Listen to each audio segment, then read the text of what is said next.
Before we start, I'd just like to say that this is joint work with Andres Gomez and Eduardo Lora, who are based at the Center for International Development at Harvard University. And the majority of this work was conducted while I was at Harvard over the past 3 years. Okay, so first of all, why am I interested in cities? So we've observed over the last few decades a huge increasing rate of rural to urban migration. So the organization and the governance of cities is a hugely pressing issue, both globally but particularly within the development sphere. But there are significant unknowns. We don't really know on a concrete level what makes cities work. How do failures in urban centres arise? What are the best approaches to planning new cities and adapting existing cities to these significant inflows? The urban sciences is a very exciting cross-disciplinary field. You have a huge amount of new data, often emerging in real time, and a huge diversity of disciplines that are very interested in cities, and an unprecedented multidisciplinary research effort that has emerged over the past couple of years and continues to grow. It's also a very exciting domain because there's a great possibility for impact. So there are both governance and practical issues that policymakers are seeking urgent answers to, and are uniquely open to insights and advice from different research domains. So, what makes cities successful? Cities are host to a large number of different types of people that are uniquely specialized, but also very complementary. And it's the very foundation of cities, the number of people, different types of people that live in close proximity, that really gives rise to their success. And so cities are, in a sense, a cauldron of different capabilities and different skills, different strengths that can be combined for the emergence of complex economic activities. And so this talk will be really about the processes that underlie the emergence of complex activities, and particularly the growth of formality. So when I talk about formality here, I'm talking about formal employment, workers employed in firms that are engaged in complex economic activities. So let's talk a little bit more about informality. When you think about informal workers, you think primarily of people running single-person enterprises, working for themselves, self-employed in the development context. Rates of informality are surprisingly high across the developing world. In Colombia, for example, the formality rate, those engaged in formal employment across the whole country, is only about 16%. But we see huge variation. So when people think about formality, they often think of formality as a nation-level metric. But actually, within countries, we see enormous variation across cities. So we can see here the differences in levels of formality across a group of developing countries is relatively small compared to the variation across cities within 4 different nations shown here. So we see that this is a persistent phenomenon across both developing and developed nations. So it's this variation in formality across cities that we seek to understand through the prism of complexity. And that's the topic that we're going to address in more detail today. So again, if we consider the 4 countries, what we plot here is formality rates. So before I go any further, I'm going to mention that although we're primarily concerned with the phenomenon of informality, by its very nature we can't measure informality because it is workers and labour who don't pay tax. They're often not recorded by government agencies. There's very little data on them, and so we look primarily here at formality being the number of workers employed in formal firms compared to the size of the working age population. And we see the variance in formality rates. We see that formality rates are much larger in larger cities. So the underlying idea here is that larger cities are able to use their diversity of skills and capabilities in order to foster more complex formal economic activities. And that's going to be the foundation of our study today. So formality is a somewhat controversial topic insofar as there are many different perspectives on why there are such high levels of formality within the developing world. Some people see formality as a byproduct of hostile government regulations.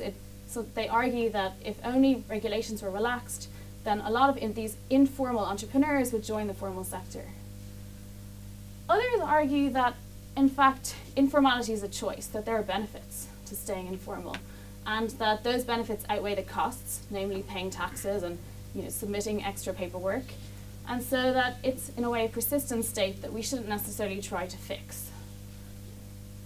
A slightly more recent and a perspective that's more aligned with our own is that informal firms are unproductive. That single-person firms are by nature, they're by nature unproductive, and that formal firms which benefit from complementary skills and capabilities are more productive, and therefore they are destined, in a sense, to prosper.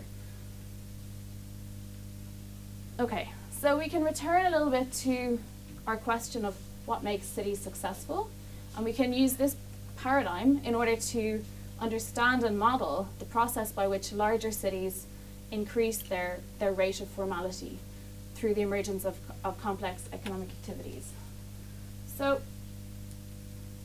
it hasn't always been the case that policymakers thought that the diversity of cities was a good thing, that mixing people of different strengths and different backgrounds was a positive thing for a society and the economy. But in the 50s and 60s, a very prominent urban planner argued against the planning policies that were then in vogue, which was to separate cities into different disciplines. So there'd be sort of one part of the city geared towards manufacturing and textiles, another geared towards education. And she, at the time, Jane Jacobs, she came out and said, no, it is really the diversity and the mixing of people in cities that's at the root of their prosperity. And so it's very much this idea of mixing complementary capabilities that's at the root of the success of cities. We can see informality as being a product of a sort of single capability activity. So informality is a low complexity activity. We also have a notion of agglomeration. So firms tend to locate in cities to benefit from spillovers. So they want to locate close to similar firms in order to share labor, in order to benefit from lower transport costs, in order to benefit from knowledge spillovers. So cities do tend to specialize in specific industries in order to benefit from those agglomeration externalities. Which brings us to our third important ingredient, in a sense, in what's going to be our model for the growth of formal employment, is that of path dependence. So cities tend to specialize, and what they specialize in constrains their future diversification and growth potential. So if one city is currently making textiles, it's very unlikely that it's going to very quickly jump into something that's very dissimilar to textiles, for example, pharmaceuticals. So we need this notion of path dependence in order to describe the evolution of the complexity or the formality of a city. Okay, so just to summarize what we've said so far, is that cities benefit from diversity, many different types of people. The growth of formality, in a sense, is a function of both a city's proximity is basically a function of a city's proximity to new complex sectors. So if a city is very close, and I don't mean in terms of physical distance, I mean in terms of a sort of skill distance, if it is very close to new sectors that are complex, that can absorb and grow the size of formal employment, then we can expect formality overall to increase over time. So what we're going to try to do here is build a model in order to try and predict the growth of formality in cities using these ingredients, this idea of complexity and this idea of path dependence in the industrial diversification of cities. So in order to do this, we need two things. We need a metric to capture industry complexity, and we also need a modeling tool to map and model this idea of path dependence. So we're going to use data from Colombia. So Colombia is a very interesting and diverse country. It's very geographically diverse and has a very It has an interesting history and which has given rise to, interesting and difficult history, which has given rise to really quite inhomogeneous provision and prosperity across cities in Colombia. It's very urban, so 76% of the population lives in urban centers. We have unusually good data for Colombia. So the Colombian Ministry of Health collects data on formal workers, and this is unusually good quality data within the development context. So we're first going to talk about, there are officially 96 urban municipalities. I'm not going to go too much into the data specifics, but we use a pre-existing aggregation of those 96 urban municipalities into 62 cities, and we're going to discuss at the end of the talk what were to happen with the model if we decided to use a different agglomeration of municipalities in our model, which will also give us some insights about urban agglomerations. Okay, so the first thing we need to do is we can use this data in order to come up with a measure of industry complexity. So this is building on work of Ricardo Hausmann and Cesar Hidalgo, who used international trade data in order to extract a measure of product complexity, so the sophistication of products that are traded internationally. So we take this model and we can adapt it and use it to extract a measure of industry complexity. I'm not going to go into the mechanics of the exercise, but essentially what we look for industries that are both rare, but they're also produced only in places that produce both less complex and more complex things. So they produce things that are very common and very rare. So another way to put that is a complex industry is a rare industry. It can only be produced in places, in cities, that are able to produce very many things because they have that deep base of different types of capabilities. And so we're able to basically observe this complexity measure within our employment data. Okay, so just a quick check in a way to see that what we expect to happen does happen. So we can see here that larger cities do indeed exhibit overall, they have higher complexity industries. And we see that for small cities, we have comparatively lower levels of employment in high complexity industries. So we see that employment rises in complex industries, which is the dark dots. Employment in complex industries rises more steeply as population increases. So basically small cities don't have the capabilities to foster complex industries, but larger cities do. Okay, so we need a second ingredient. So we're not in looking at cross sections like we just did. We're interested in seeing, can we build a model to predict the growth of formal employment over time? And so what we need, as I mentioned earlier, we need a modeling tool to capture this idea of path dependence. The idea that what a city currently does and its proximity to new industries that are complex constrains, in a sense, the growth in its formality rate. So what we have here is a network. It's a network of industries, so the nodes are industries. And the edges represent the similarity, the skill similarity between industries. So two nodes are very close together if essentially they need the same type of workers, the same type of knowledge.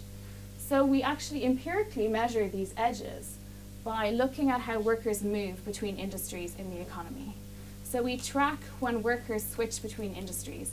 And this gives us a good idea that if lots of workers switch between a pair of industries, that there's some knowledge base that's common to the two industries. And so this builds very much off the idea that it is the tacit knowledge embedded in the workforce of a city that really determines its possibility and the different industries that it could diversify into in the future. And that's an idea that's very much embedded within various realms of industrial policy. Okay, so we can explore this network a little bit further in terms of mapping how workers move in this network. So I mentioned earlier that we find it very difficult to measure informality directly. There are, of course, some surveys and different data sets out there, but generally speaking, there are very few sources of sort of nationwide or sort of country level data sets on informality. But what we can do, which is in a sense quite unique to this study, is that we can see where workers enter the workforce. So what we've done here is, in the first network, we've colored nodes by the proportion of workers that join that industry from outside the workforce. Now, we don't know what they were doing outside the workforce, but we know that they came from informality into the formal workforce at that node.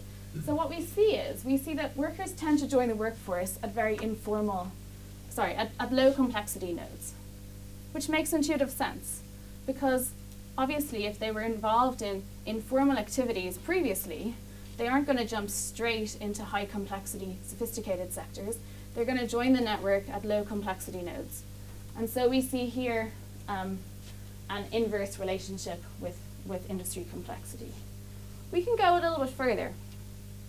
So we can develop a network model which sort of says, if we let these workers move on this network and transition, given the structure of the network, how likely is it that they're going to reach the peripheral nodes, industries, which tend to be more complex? And so our model says that it's quite low probability that workers on this network are going to reach these peripheral high complexity nodes, which again gives support to the idea that only in very large cities with many, many different diverse capabilities will workers be able to reach these very complex and sophisticated sectors. Okay, so now we're going to come on to we have the pieces of the puzzle in a way. We have the pieces that we need to build our model. So what we're going to do is try to build a metric, which I'm going to call complexity potential, which tries to capture for each city its position in the network and its potential to move into new complex sectors, which I'm going to argue helps us. Well, I'm going to show you that it enables us to predict the growth of formal employment in that city. And so here we have the network. And so Manizales is a Colombian city. And the red nodes that are filled in represent Manizales' current industries, more specifically the industries where Manizales has a sort of competitive advantage in Colombia. And we're going to use the structure of the network in order to predict into which types of industries can Manizales move. So the first step is that we look at all of the missing industries. So we call this industry I. And we look at the presences in surrounding nodes. And we develop a metric which basically says, how likely is it that Manizales is going to move into industry I in the future, given its presences? So you can imagine if a missing industry is in a part of the network where Manizales has a lot of presences already, Manizales already has the workforce, it has the knowledge, it knows how to do the types of things that this new industry needs. And so it's very likely that Manizales could move into that industry in the future. Vice versa, in a very sparsely occupied part of the network, it's really quite difficult for Manizales to diversify there. And then we need our second piece of the puzzle, which is the idea of complexity. So essentially our composite metric takes the idea of embeddedness and how complex the missing industry is to build a composite measure of how likely it is that Manizales is going to move into new complex industries, which is going to determine its growth and formality in the future. And so essentially what we do is we build our complexity potential metric using data from 2008, and we try to predict the change in formality rate between 2008 and 2013. So we see that our complexity potential metric is on the x-axis and the change in formal employment is on the y, and we see that this is a pretty good fit. Now, we do the kind of standard, I'm not going to go into this in much detail, but we control for all sorts of things that you might suspect might be important here. Things like the size of the population, GDP, the presence of oil wells, government spending, things like education, infrastructure, different types of sectoral shocks. And we can have a quick look at the regression results, and we see that we have a very stable and positive and significant coefficient for complexity potential when we control for all of the different types of variables that would be prevalent in the literature when people look at the drivers of informality or formality.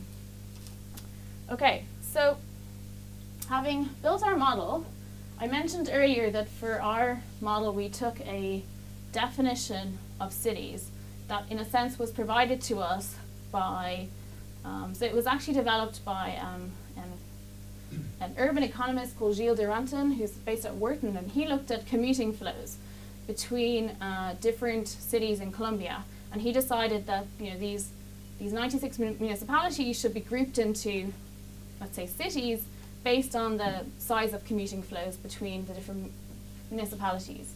However, and this type of analysis is quite prevalent in the sort of, when people look at administrative data and they have to aggregate municipalities or be it counties in the UK or the US, they often use definitions based on commuting flows in order to decide what constitutes a city or an urban agglomeration. But these definitions are often based on some kind of arbitrary threshold. So somebody decides at some point that all flows over a certain threshold municipalities joined by flows over a threshold will be aggregated into a city. What we're saying here is that what if we were to, instead of choosing a specific threshold or a specific grouping, what if we were to let our model tell us what the ideal agglomeration would be and what an economically meaningful agglomeration would be in Colombia? So what we have here is, so the nodes here are cities, or the urban municipalities in Colombia. And so we got data from Google Maps, and we computed the commuting time between pairs. And so in a sense, we have a sliding threshold. So here we join municipalities that are commutable under 30 minutes, here 60 minutes, here 90 minutes. So you can see, obviously, as we increase the threshold of time, we start to get larger and larger groupings. So a smaller number of cities, basically. And so what we do is, we essentially rerun our previous model for these different thresholds, time thresholds, and we see if there's an optimum level at which cities tend to take the capability they have and transform them into growth of formal employment. And so what we do is we plot the regression coefficient that we previously looked at for one particular definition of cities, and we vary it with commuting time. And we see that there's a sort of an interval at which the coefficient is both positive and significant and fairly stable. And this corresponds to an intuitively reasonable level of commuting time, between about 45 and 75 minutes. So in a sense, this is telling us that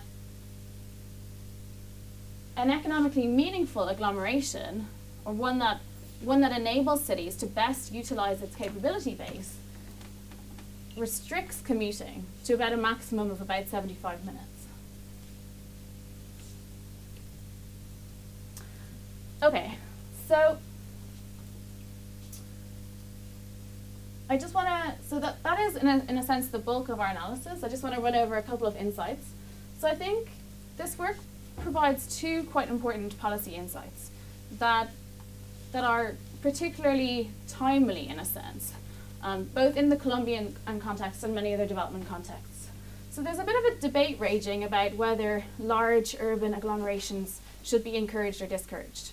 Is it better to have a couple of very large cities and some smaller ones, or should policymakers in a sense incentivize people to move to smaller cities in order to have a slightly more homogeneous mix of city sizes?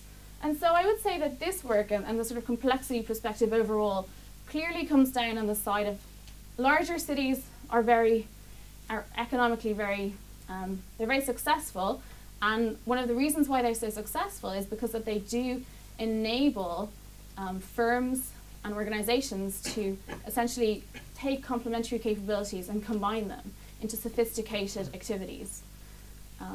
And so this work would certainly agree that larger cities should be encouraged.